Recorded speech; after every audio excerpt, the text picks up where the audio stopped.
Did you know Augustus made adultery a crime in 18 BCE, and a woman could lose her home overnight? People cheered, husbands feared informers, and even his daughter Julia got sent to Pandateria because he wanted Rome to watch. Today I will show what Roman authorities did to disgraced women, and why Rome called it morality. So let's find out. In 18 BCE, Augustus pushed the Lex Julia, and adultery stopped being family business and became a public crime. Ever wondered why that one change terrified women more than any rumor?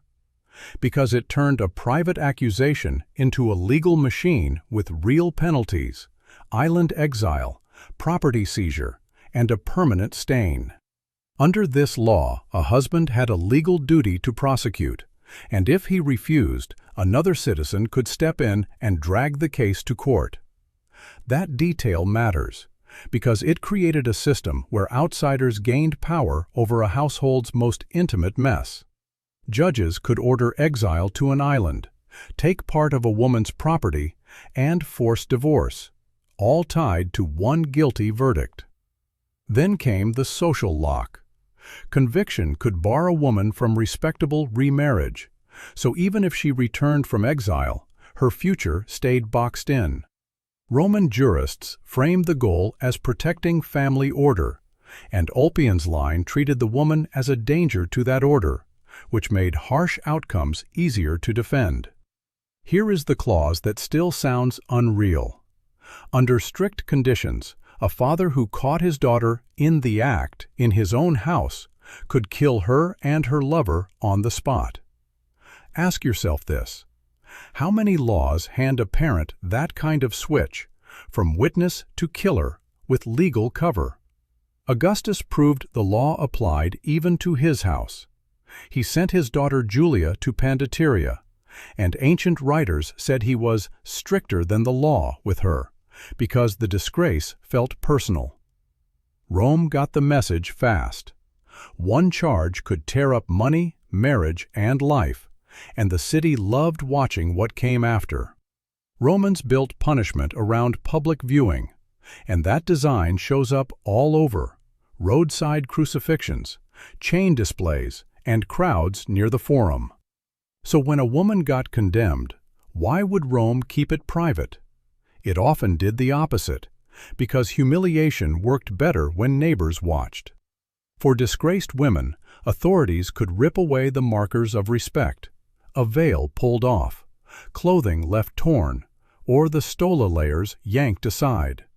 Romans treated a woman's sexual honor, her pudicitia, as a public asset, so shaming her body could be framed as protecting community morals. The body became the message, and the crowd learned how to read it. Some descriptions talk about women paraded or displayed with damaged clothing, so everyone saw the fall from respectable matron to a warning example. In some cases tied to damnation rituals, humiliation came first, and whatever penalty followed felt earned to the crowd because the person already looked disgraced. Guards controlled the route, yet they rarely stepped in when bystanders pushed the line, as long as order stayed intact. There is also a clothing signal that later writers highlight: the toga muliebris, used as a marker that screamed public women. A moralist argued that prostitutes should be visually separated from honorable women. And once that idea takes root, forced exposure starts sounding like policy instead of cruelty. Here is the real effect. Men watching learned that the state backed their control over wives and daughters, and women watching learned that privacy existed only until Rome revoked it. If you think that ended at the courthouse, wait until you see how the street joined in, because the crowd never stayed quiet for long. Augustus encouraged citizens to report moral crimes, and that one push changed how neighbors behaved. Think about the incentive. Why protect a woman accused of adultery when reporting could look like loyalty? In tight Roman neighborhoods, fear moved faster than sympathy. Tenement blocks packed people into courtyards, and gossip traveled like smoke. Once a woman fell under accusation, silence became a survival strategy for everyone around her. Defend her too loudly, and you could look suspicious, especially in a culture that rewarded moral accusation. So, crowds formed, and when guards walked her through her own street, neighbors lined up to watch. Then, the public performance kicked in. Spitting, shouting, throwing refuse, calling her meretrix or worse, became a fast way to signal, "I stand with the moral order." Ancient moralists praised communities that shunned the disgraced, and one writer said shameless women deserved to lose the company of the decent. That sentence mattered because it turned cruelty into virtue. The hidden engine was fear. Friends who defended her risked sharing her stain through rumor, and for freed women and poorer citizens, one bad association could threaten fragile status, work, even housing. That risk pushed people to join the attack instead of resisting it. Law reinforced the social hit through infamia status, a dishonor category tied to people like prostitutes and pimps. Scholars link infamia to loss of credibility and loss of protections that respectable citizens expected, including protection from some corporal punishment. So the neighborhood learned a shortcut. Treat her as unprotected and you likely face no consequences. Once that belief settles in, insults rarely stay verbal. The crowd started looking for a visible sign to keep the shame alive, and Rome had a simple one ready, because hair carried identity in public. Roman portraits show elite women with elaborate braids and coils, pinned with metal, because hair signaled status and modesty. So what happens when a woman becomes disgraced in a public way? Men often went straight for the scalp, because cutting hair worked like a label everyone could read. Ancient sources treat head shaving and rough cutting as serious humiliation, and later Christian writers describe shaving as punishment for sexual shame, especially adultery or prostitution. Scholars tracking Mediterranean punishment note the same meaning. A shorn female head could signal slavery and disgrace, stripping away femininity and rank in one glance. For a condemned woman, the cut could happen in public. Pins yanked out, braids ripped apart, hair hacked short, or even burned in places so it grew back jagged. One study described shaved hair as something that denied her identity, because it turned a person into a warning sign instead of a neighbor. Now think through the long-term effect. Hair grows back slowly, but rumor stays loud. That look changes how strangers treat her in baths, markets, and streets. And it also changes how guards treat her, because a woman who looks disgraced becomes easier to humiliate again. The state spends almost nothing, yet the punishment keeps repeating every time she steps outside. There is also a gender trap. Cropped hair on men could look normal, while a shaved head on women could mark them as sexually outside the rules. That mark invites staring, laughing, grabbing, and harsher treatment, especially when the crowd already believes she lost protection. Like, subscribe, and stay here. It gets worse in seconds. Once her hair carries shame, the next target becomes the clothing that marks respect. In Rome, cloth worked like a badge, and ripping it sends a signal you can feel in the crowd's mood right away.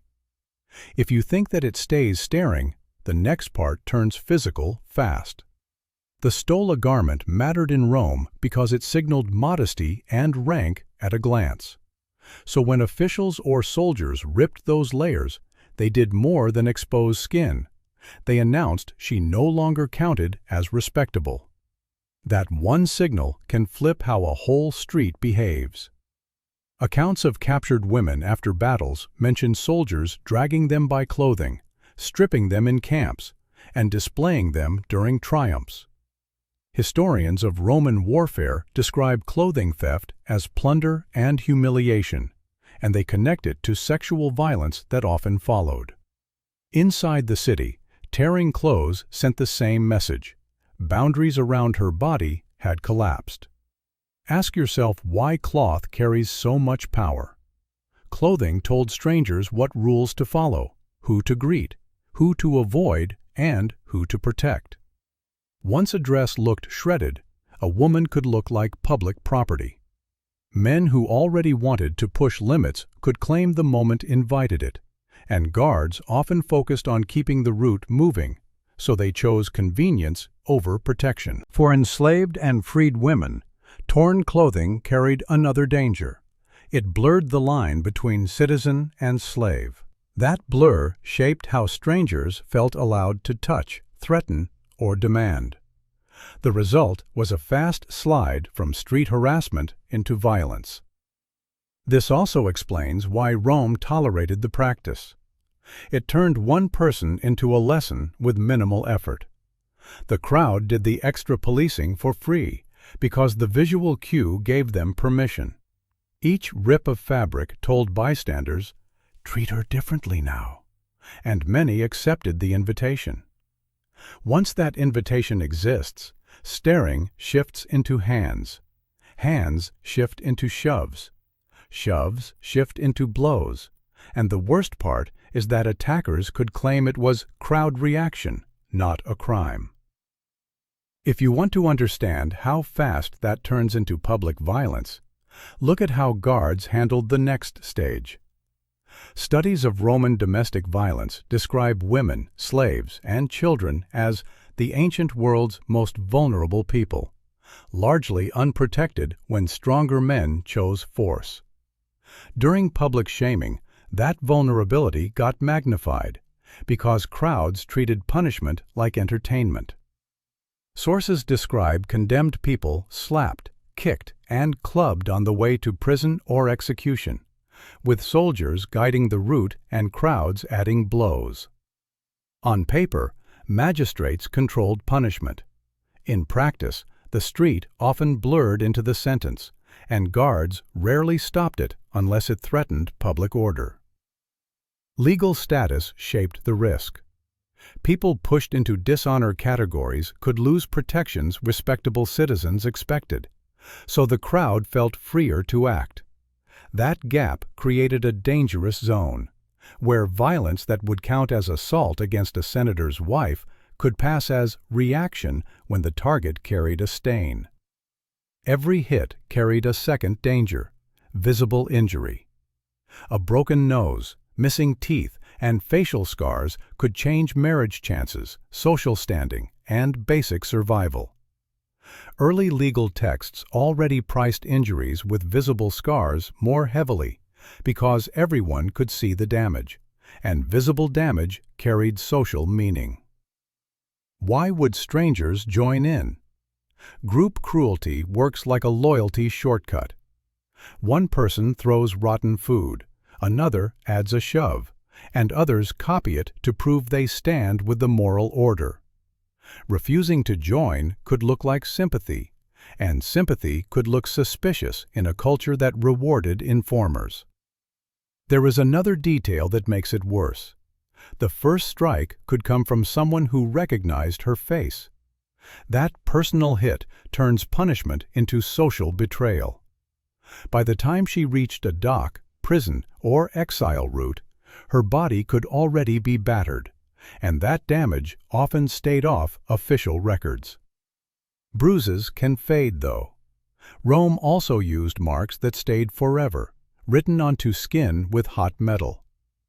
Once you see how those marks worked, you will understand why freedom later often meant almost nothing.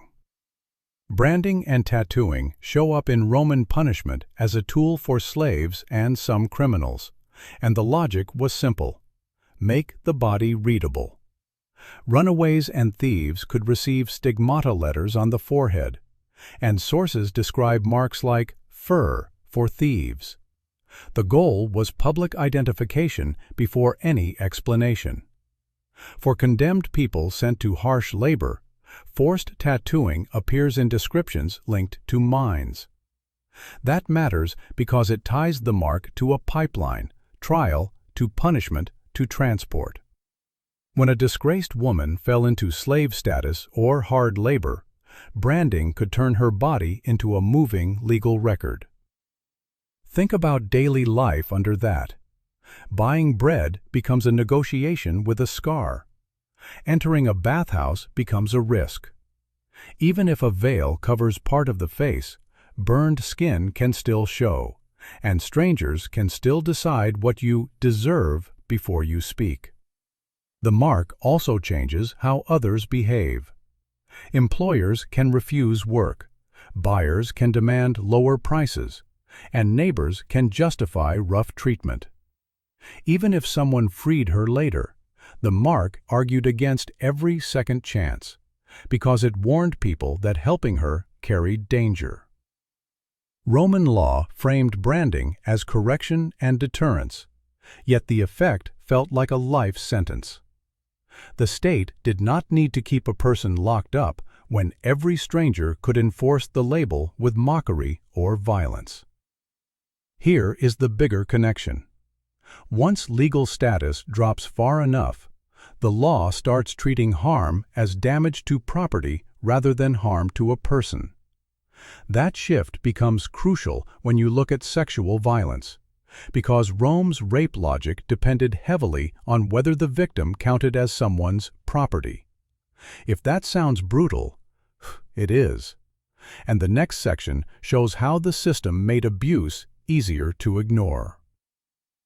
Roman law gave enslaved people no independent legal personhood, and that one rule changed everything about sexual safety. Owners could exploit slaves sexually without rape charges, because the harm counted as damage to property, not harm to a person. If another man assaulted someone else's slave, the owner could sue under the lex Aquilia, treating the assault like breaking someone's tool. Historians of Pompeii and Roman slavery describe female slaves living under constant risk of forced sex, pressured reproduction, and sexual use across the household. One modern scholar writes that many slaves could expect to be used sexually by their owners as a matter of course. That line matters because it describes routine, not exception. Now connect that to disgrace. A woman punished for a sexual crime could be pushed into slave status through sentencing or sale. Once that happened, consent stopped being a legal concern because the system centered ownership. Violence that would trigger outrage for a freeborn matron could become invisible procedure once she wore a slave mark. You might ask, why do some sources go quiet about details? Because elite writers often treated sexual access to slaves as ordinary. When something feels normal to the people writing, it shows up less, and that silence becomes its own clue about how accepted the abuse was. This also explains why sexual violence could function as punishment. Repeated coercion stripped agency, isolated victims, and made resistance feel pointless, especially when the law offered no path to justice. After a trial, a disgraced woman could be moved quickly into a market system built on ownership. Buyers already knew what they wanted, and she had little ability to slow the process. Once a person becomes merchandise, the courtroom stops mattering, and the price tag takes over. If you want to see how fast that swap happened in Rome, the auction block tells the story. Rome ran on a massive slave market fueled by war and punishment. Captives, debtors, and condemned offenders arrived in chains and got lined up for inspection. Studies of Roman captivity show that women taken in war faced sexual violence, forced labor, and sale as standard outcomes, not rare events. Once a disgraced woman fell into the slave category, officials could sell her to recover fines, settle debts, or move trouble out of sight. Busy ports and markets rewarded speed. Inspection reduced a person to age, teeth, limbs, and perceived health, and the quicker the sale, the less chance she had to find help or stall the process. Later price lists show young women valued for beauty and fertility as much as strength. That detail tells you where many buyers expected profit, bedrooms, brothels, or household control. Ancient literature hints at the rest. Household slaves called to a master's bed, workers sent to brothels, entertainers forced into erotic performances. In every case, contracts between men decided the details, and her voice carried little weight. Notice how the pipeline works. A legal label becomes a commercial one. A courtroom decision can turn into a price tag within a day. Once sold, the law treats a runaway as property, and branding makes escape even harder. This is why some elite families tried to avoid public sale. They feared the long stain of disgrace and the loss of control over the story. So they pushed a different ending, death framed as honor. Roman moralists helped by praising women who died rather than live with shame, which made coercion easier to disguise. Here is the question worth asking before the next section. When a society praises noble suicide, how often was that a free decision, and how often was it a plan forced by relatives? Rome left clues, and they are ugly. Roman moralists praised women who swallowed poison or opened their veins to avoid capture or disgrace, and those stories shaped expectations. Add Augustus's adultery penalties, exile, property seizure, forced divorce, and lasting stigma, and you get a pressure cooker where death could be sold as the clean option. Think through the incentives inside a powerful household. A quiet death reduced courtroom attention, limited gossip, and protected property lines. A public scandal risked careers, marriage prospects, and political relationships. That trade-off pushed families to steer outcomes while still telling the public a story of choice. Ancient sources mention imperial women sent into exile or placed in situations where suicide became the expected exit. From outside the house, it looks voluntary. Inside, control over food, movement, and safety can make refusal dangerous. The label self-chosen can hide coercion. This matters because Rome treated pudicitia value as more important than survival. Once a woman's reputation got stamped as polluted, relatives could argue that death restored honor to everyone connected to her. If she refused, she could be blamed for dragging the whole family into deeper disgrace. Rome then recorded these deaths as moral examples. That rewriting became its own weapon because it taught other women that silence and self-destruction counted as virtue. When public culture praises that outcome, private pressure becomes easier to apply. Sometimes the law did more than approve the vibe. The Lex Julia included a deadly clause for fathers under strict conditions, allowing a father who caught his daughter in adultery in his own house to kill her and the lover. That rule blurred the line between state justice and private violence. So here is the next question. What happens when a legal system hands punishment back to the family and steps aside? In Rome, that handoff could turn relatives into executioners, and the state treated it as discipline. The next section shows exactly how that worked. Under Lex Julia, a father who caught his daughter in adultery in his own house could kill her and her lover under strict conditions and avoid murder charges. Jurists debated details like timing and location, yet the core message stayed clear. Family order mattered more than her future. That rule sent two signals. The state trusted the male head of household to act decisively, and a disgraced woman stopped counting as protected kin. Her death could be presented as moral restoration which made family violence look like civic service. Ancient writers praised stern fathers who preserved discipline through harsh action. Praise matters because it rewards behavior.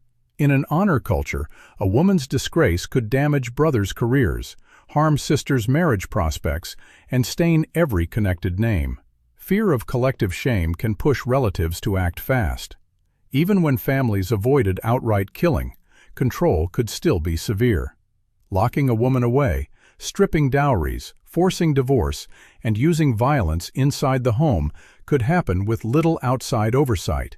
Few witnesses, few legal tools, and a culture that assumed male authority made resistance hard. So surviving a magistrate never guaranteed safety. A woman could face judgment twice, first in court, then at home, with the second arena hidden behind walls. That hidden arena also made voluntary suicide easier to stage, because family control can shape what the outside world sees. If she survived family punishment, another path waited at the bottom of the social ladder. Rome had sentences designed to keep people alive for labor, and those places often erased identity as thoroughly as death. That leads to the next ugly turn. Survival could mean mines, prison farms, or brothels, spaces where legal protection shrank and violence became routine. If you think prison equals punishment, Rome used something slower and often worse. Roman imprisonment worked differently than modern prison. The Mamertine cells in Rome mainly held people before execution or transfer, and accounts describe cramped underground spaces, darkness, poor air, and chains. For low-status women, the outcome after trial could be forced labor rather than release. One of the harshest sentences was damnatio ad metalla, condemnation to the mines. Legal studies connect this to branding and tattooing before transport. Conditions were brutal: long hours underground, chains, toxic dust, and frequent collapse. A slow destruction that many writers treat as close to execution by exhaustion. Women could also end up in ergastula, private prison farms where chained workers labored in pits or cramped cells. Others could be pushed into state-regulated brothels. Archaeology at Pompeii shows small, windowless rooms with stone beds, built for use, not comfort. That detail matters because it shows planning. These spaces were designed for repeated exploitation, not temporary shelter. These sentences erased normal life. No civic role, no legal marriage, and no reliable way to speak in court. The law cared mainly that the sentenced stayed alive long enough to produce work. There is a practical trap, too. Overcrowding, iron restraints, and dependence on guards or other prisoners for food created daily vulnerability, including sexual violence. Isolation from community support made abuse easier and escape almost impossible. When people died in these systems, families often could not retrieve bodies or hold proper rites, and Roman culture treated denial of burial as a heavy, final insult. That is where the story turns from punishment into erasure, because the body itself could be disposed of like waste. If you want to see how Rome finished the job, look at what happened after death, because the last cruelty often came when a name vanished from stone and memory. Roman elites built tombs and inscriptions along roads because names carved in stone kept status alive. By contrast, executed criminals, many slaves, and the poorest people often went into mass graves, roadside pits, or river dumps with no marker. Scholars note that denial of rights treated a person as social trash, removed from the city's memory. Legal categories mattered in death. People condemned to harsh punishments could become servi poene, slaves of punishment, with no right to property, family, or normal funeral rights. Their bodies belonged to the state as much as their labor did, so disposal could be quick and quiet. Studies of prisons and execution sites suggest bodies could move out through hidden passages and into carts headed toward dumping grounds, sometimes toward the Tiber. Archaeology around Roman cities supports the pattern: pits with mixed remains, few grave goods, and no inscriptions, more like disposal sites than family graves. For disgraced women who died as condemned laborers or enslaved prostitutes, this meant no stone, no name, and no formal place for relatives to mourn. In Roman culture, burial linked to memory and status, so losing it amounted to a final punishment layered on top of everything else. Epitaph collections add another clue. The record preserves more lines about crimes than about these women's deaths, which suggests the system kept the warning and discarded the person. That imbalance matters because it shapes what later generations know about them. A legal label survives, a life story disappears. So the chain ends in a place Rome preferred, a body without a name, easy to forget. If one accusation can start that chain, what stops a society from using morality as a weapon whenever it wants control? Hold that thought, because the same mechanisms show up again and again in how public shame gets organized. Rome buried secrets under laws, crowds, and silence, and we cracked one open. Another secret is next, and it goes deeper. Click the next video now. Do not miss it.